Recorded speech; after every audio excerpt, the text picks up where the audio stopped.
Menjadi P3K paruh waktu itu hanya masa transisi saja. Karena suatu saat dia akan menjadi P3K. Gitu.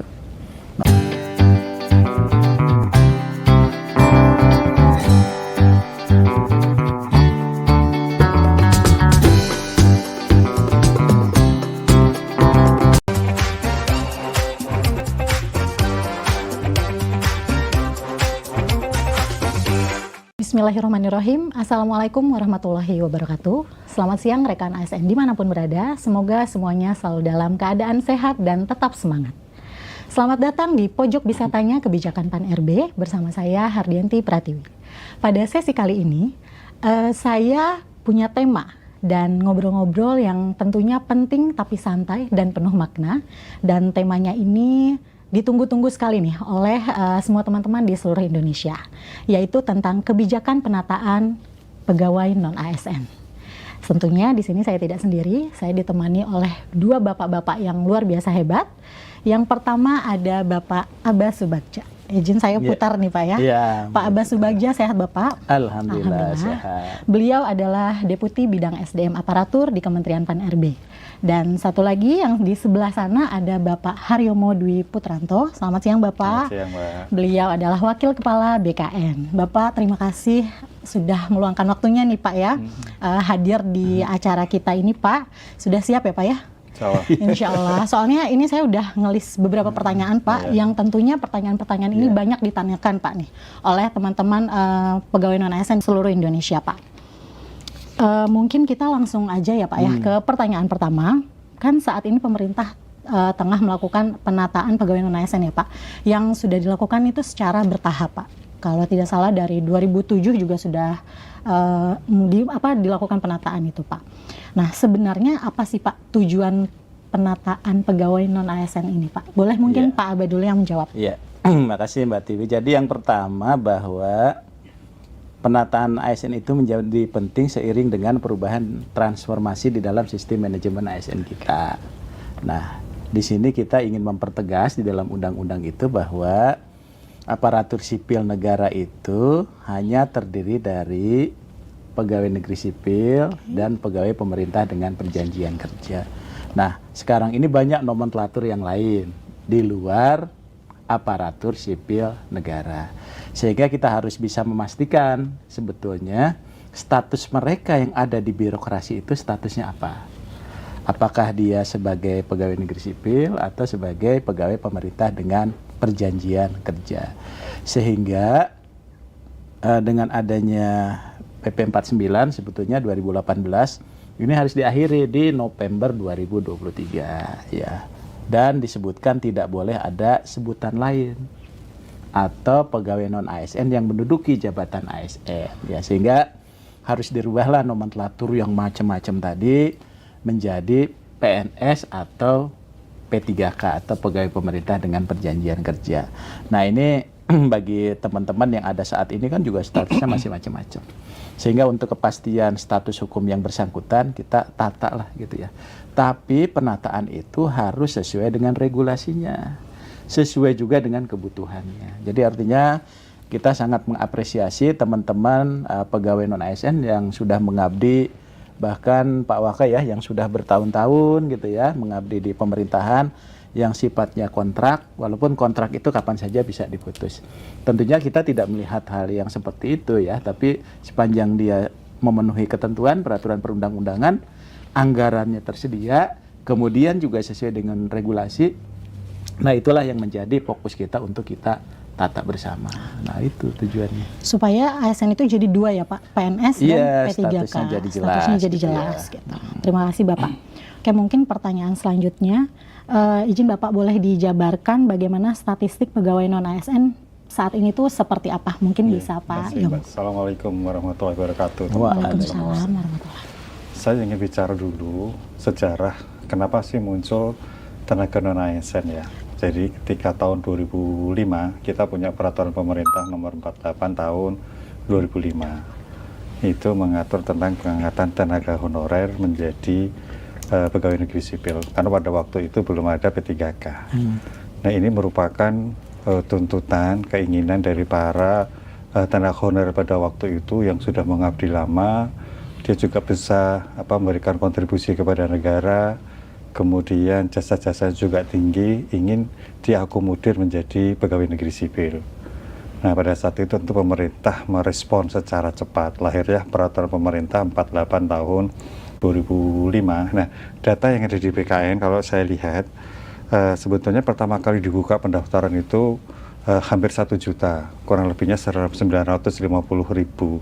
Ini cukup besar, namun karena ini sudah diatur di dalam PP, maka kurun waktu dari 2005 sampai 2009 itu dari 1.950.000 itu yang sudah diangkat 860.220. Maka ada sisanya. Sehingga tahun 2010 itu ada yang belum diangkat menjadi pegawai negeri sipil. Nah, ini juga tentunya mereka ingin sisa dari tenaga honorer yang pada saat itu belum diangkat itu kemudian ingin dilakukan pengangkatan menjadi pegawai negeri sipil. Nah, kemudian pengangkatan yang kedua itu dilakukan tahun 2012 ya.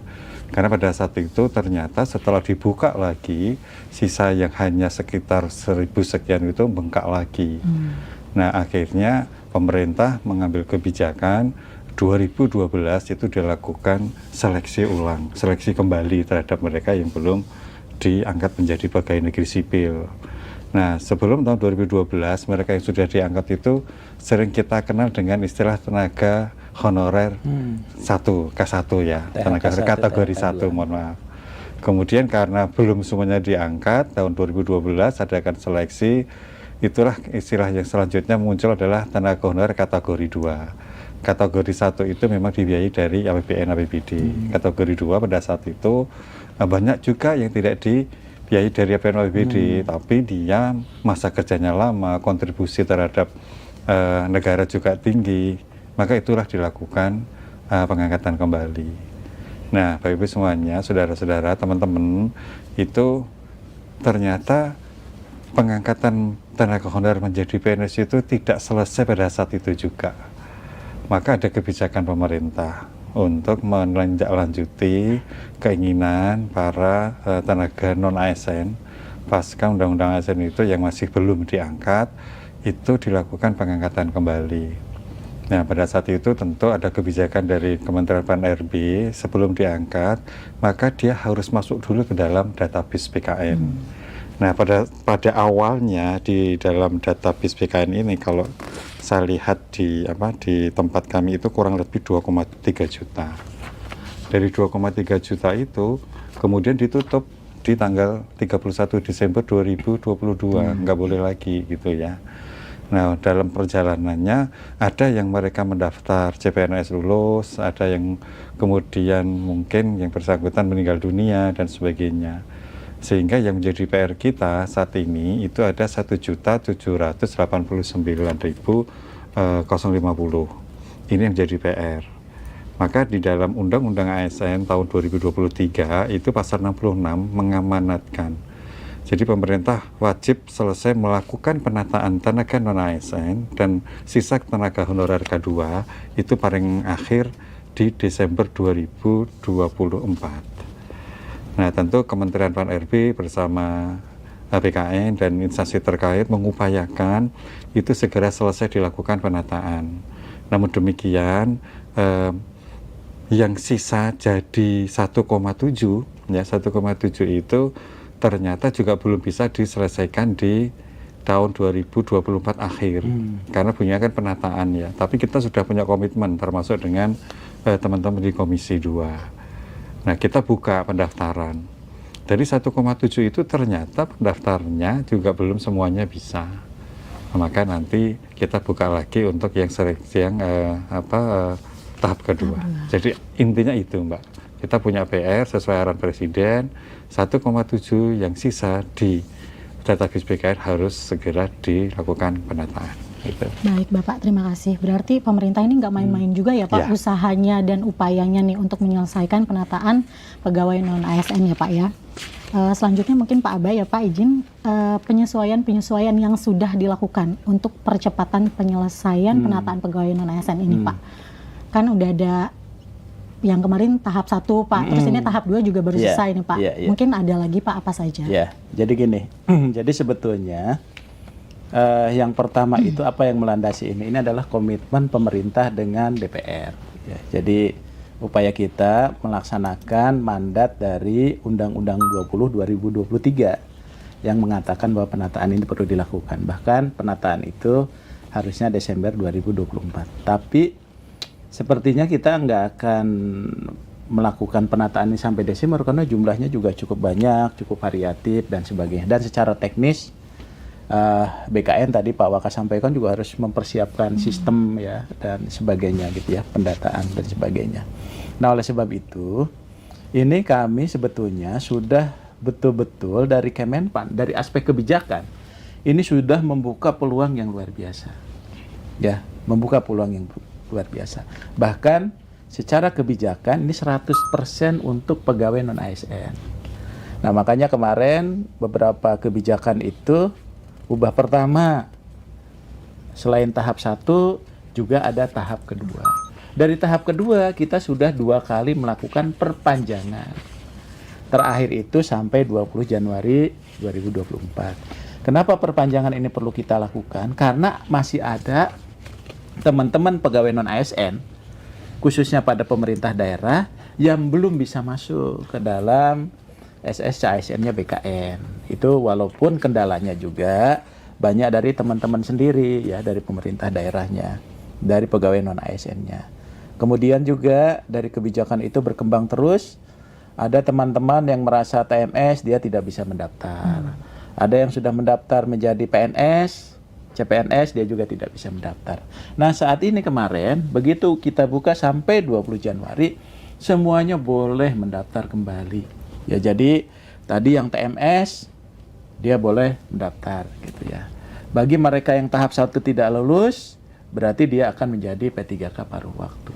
Bagi mereka CPNS yang sudah ikut tes, yang gagal di SKD atau di SKB, maka dia pun akan menjadi paruh waktu. Bagi teman-teman yang TMS, tetap dia bisa mendaftar di periode kedua. Jadi artinya peluang yang disiapkan oleh pemerintah dari 1,7 juta, sampaikan Pak Waka tadi, itu memberikan ruang yang sebesar-besarnya termasuk mekanismenya. Ya, jadi ini komitmen Bu Menteri ini luar biasa. Sepanjang dia ada dalam database BKN, maka dia akan dapat prioritas. Pertama menjadi P3K, kedua menjadi P3K paruh waktu.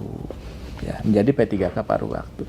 Menjadi P3K paruh waktu itu hanya masa transisi saja. Karena suatu saat dia akan menjadi P3K. Gitu. Makanya Pak Waka ada pertanyaan kan, kalau jadi paruh waktu, bisa nggak jadi penuh waktu? Ya bisa. Oh, bisa. Kalau kinerjanya bagus, dia tetap akan dapat nomor induk P3K. Jadi walaupun paruh waktu tetap dapat nomor induk P3K. Kemudian kalau dia memenuhi syarat, kinerjanya bagus, anggarannya ada, dia diangkat jadi P3K. Jadi isunya kemarin kan, ini kita nggak bisa jadi P3K nih. Nah, kemarin ada usulan kan, P3K udah jadi P3K, bisa balik nggak jadi paruh waktu? Nggak bisa. Nggak bisa. Ya, masa ntar paruh waktu jadi 1/4 waktu, kan repot juga gitu ya. Nah, makanya yang P3K ini juga kinerja, disiplin gitu kan harus tetap dijaga juga. Jadi peluang untuk teman-teman mengikuti seleksi di tahap 2 ini luar biasa. Bahkan kalau menurut saya logika kita terbalik nih. Jadi kita dulu formasi yang ada kita potong. Sekarang orang yang belum ngusulin formasi kita undang untuk ngusulin formasi. Kan gitu ya Pak ya?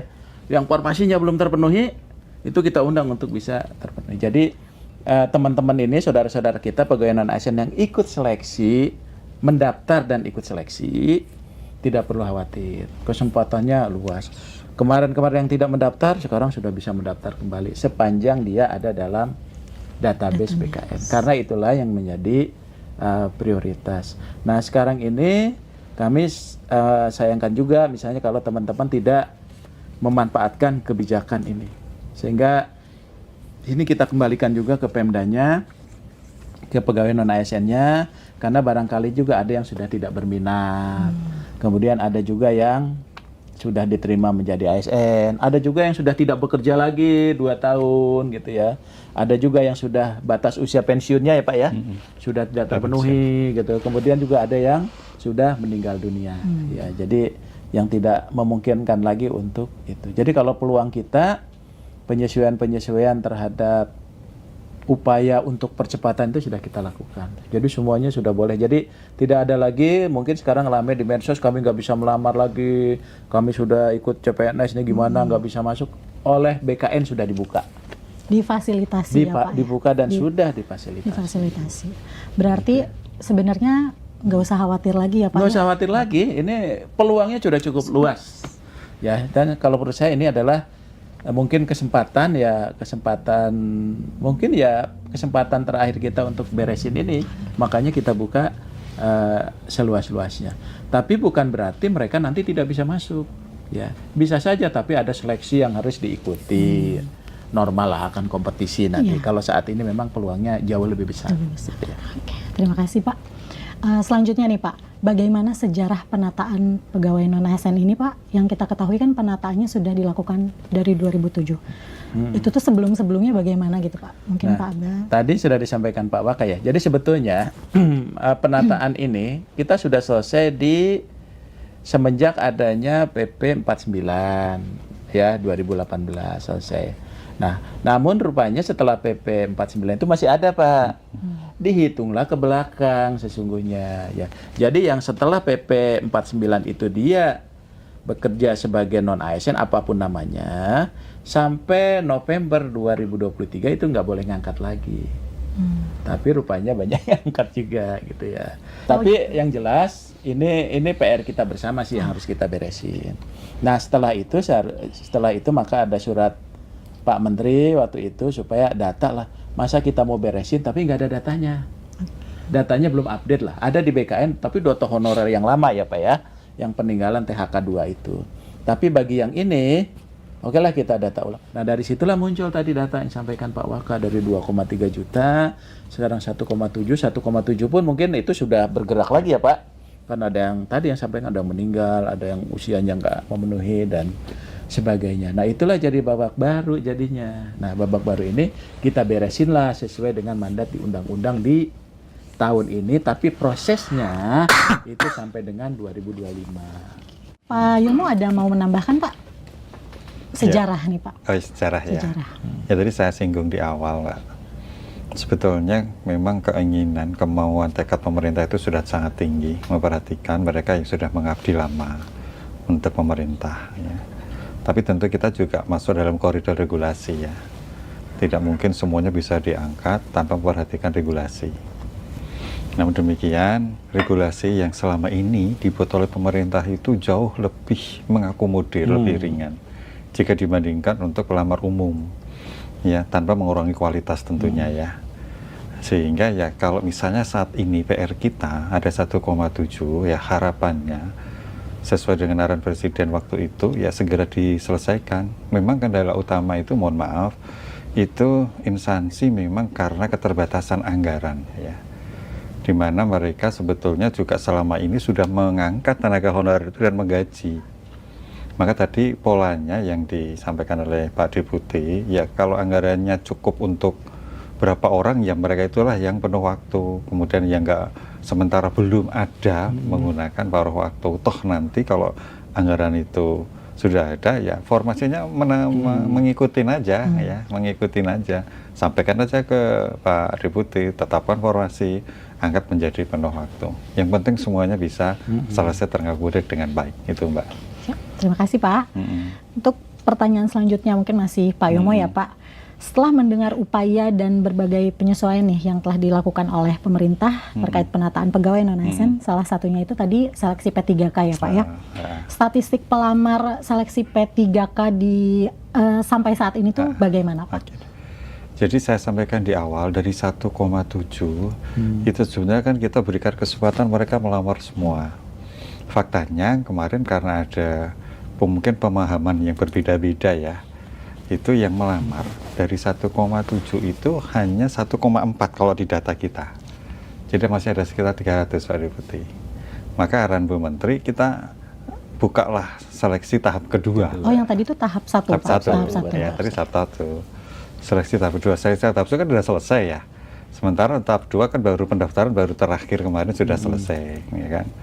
Nah, ternyata sampai dengan yang tahap kedua ini juga belum semuanya Pak Deputi bisa terakomodir, ya macam-macam. Kalau formasi sudah kita jamin, bahkan Bu Menteri sudah mengeluarkan kebijakan yang 3K Bekejar itu sudah bisa mengakomodir semuanya. Tapi ternyata memang yang tidak bisa ikut itu bukan karena kesalahan instansi semua. Ya pertama mereka sudah diangkat jadi ikut CPNS yang kemarin. Kemudian ya usianya akhirnya juga sudah nggak mencapai lagi, lewat dan sebagainya. Tapi upaya kita untuk melakukan itu segera dipercepat gitu ya. Maka dibukalah tahap kedua. Ya tahap kedua ini data sampai dengan hari ini karena kemarin sudah di-close ya, diperpanjang 3 kali. Itu ada tersisa kurang lebih 100 ribuan ya dari 1,7 itu. Nanti tentu akan kita kita coba petakan. Tapi biasanya yang kita pahami sisanya itu memang saya sampaikan tadi. Sebagian besar memang ingin diangkat menjadi P3K ya. Nah, kita juga ingin berupaya kepada pemerintah, pada para instansi, mohon maaf, itu untuk segera selalu melakukan seleksi administrasi yang tahap kedua ini. Ya, karena apa? Kalau itu lambat ya nanti pengangkatannya lambat lagi. Jadwal sudah dibuat oleh BKN. Yang pasti ya upaya pemerintah itu sudah optimal sekali, sudah bagus sekali. Kita sudah berkomitmen dengan anggota Komisi 2 untuk menyelesaikan penataan di akhir Desember, tapi karena lewat tetap itu harus kita selesaikan. Itu Mbak. Oke Bapak, berarti tadi yang tahap 2 itu sudah selesai di 20 Januari kemarin ya Pak? Untuk pendaftarannya. Pendaftarannya sudah selesai. Lalu tahap selanjutnya itu apa Pak? Oke, jadi sebetulnya kita awalnya itu ditutup di 31 Desember 2024. Iya, Waduh, ternyata masih banyak yang belum. Ketika itu saya masih PLT kepala ya, saya perpanjang lagi sampai tanggal 7 Januari. Perpanjang lagi sampai 15, perpanjang lagi sampai 20. Nah, jadi perpanjangan 3 kali. Nah, akhirnya kita sudah putuskan, udahlah sampai tanggal 20 Januari kita close ya. Setelah kita close yang tadi, ternyata memang masih ada sisa ya, ada sisa itu kita berharap memang karena tidak memenuhi syarat atau karena alasan yang lainnya, bukan karena kesalahan dari pemerintah maupun instansi ya. Nah, nanti setelah itu BKN sudah buat jadwal Mbak, jadwal ya. Tahapan selanjutnya adalah seleksi administrasi yang dilakukan oleh instansi juga ya. Tapi untuk yang di dalam database memang ya kita upayakan instansi itu ya meliput, karena seleksi administrasi itu kan sebenarnya diatur dalam regulasi ya. Tapi kita tidak seketat yang berlaku untuk yang umum. Kalau dia sudah daftar aja karena komitmen dan amanat di undang-undang ya kita akomodir untuk diangkat gitu loh. Jadi kita tidak terlalu mempermasalahkan. Kita bisa menyesuaikan kalau formasinya kok nggak ada gitu ya. Penpan sudah membuat formasi tampungan 4. Pokoknya sapu jagat masuk dulu. Ini bukti komitmen kita. Nanti disesuaikan ketika dia sudah diangkat. Nah, setelah sesi administrasi selesai, nanti akan dilakukan seleksi P3K. Dan ini mudah lagi.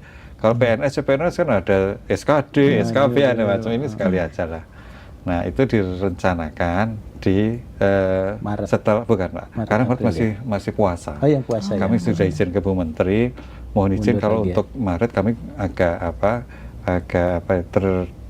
mungkin menjadi Karena lebaran pas lebaran juga ya. Instansi juga belum siap, karena sekarang juga masih mengurusin untuk pemberkasan CPNS. Ya, kita kan sudah mulai. Maka 2 minggu setelah lebaran, moga-moga bisa dipercepat. Yang pasti ini sangat tergantung dari seleksi administrasi instansi. Maka kami dalam forum ini memohon kepada instansi, tolong untuk mempercepat seleksi administrasi. Karena sudah tanggal 20 kemarin ditutup ya. Nah, supaya nanti untuk yang bulan Ramadan mulai 1 Maret, dari Februari sampai 1 Maret itu konsentrasi dulu di CPNS ya. Karena CPNS kan juga harus diselesaikan juga. Kita punya jadwal juga. Dari Februari itu pengusulan NIP ke BKN, maka bisa kita harapkan saat TMT 1 Maret itu CPNS sudah bisa diangkat. Nah, setelah itu selesai, ya kita konsen lagi untuk seleksi yang P3K. Jadi ini memang tidak berhenti terus, tapi ya nggak apa-apa. Karena ini komitmen pemerintah untuk menyelesaikan semuanya, matrikulasi, insya Allah kita laksanakan dengan sebaik-baiknya. Itu Pak. Siap, terima kasih banyak Pak. Selanjutnya untuk Pak Abai ya Pak ya, ini juga menarik nih Pak, ada beberapa pertanyaan. Bagaimana jika ada pegawai non-ASN yang sudah masuk database BKN tapi instansinya tidak menyediakan informasi? Iya. Jadi gini, jadi yang menjadi hambatan kemarin teman-teman itu nggak bisa masuk, pertama nggak ada formasi, kedua dia gagal karena kualifikasi dengan jabatan nggak sesuai dan sebagainya. Nah, jadi sebetulnya ini juga sudah kita akomodasi. Jadi mohon kepada para PPK ya, instansi pusat dan daerah, yang pertama, formasi itu sekarang tidak jadi hambatan untuk teman-teman bisa melamar. Karena kenapa? Kalau formasi yang disiapkan 100, pegawai non ASN-nya yang di database database-nya itu yang di database BKN itu ada 200, yang 100 itu tetap dia masuk, dia lulus. Jadi tidak ada lulus dan tidak lulus sesungguhnya. Cuma nanti yang kuota 100 itu menjadi P3K. Kemudian yang 100 ini dia ngelamar juga nih, tapi dia pegawai non ASN dalam database BKN, maka dia akan menjadi paruh waktu. Jadi mereka tetap ada kesempatan bekerja itu. Kemudian yang kedua, mereka juga kesulitan tuh Pak ya untuk masuk. Sekarang itu tinggal diinjek, tinggal submit saja. Nah, dulu harus ketik masuk satu-satu, sekarang tuh enggak. Saking kita Permudah ya Pak? permudah ya Pak ya.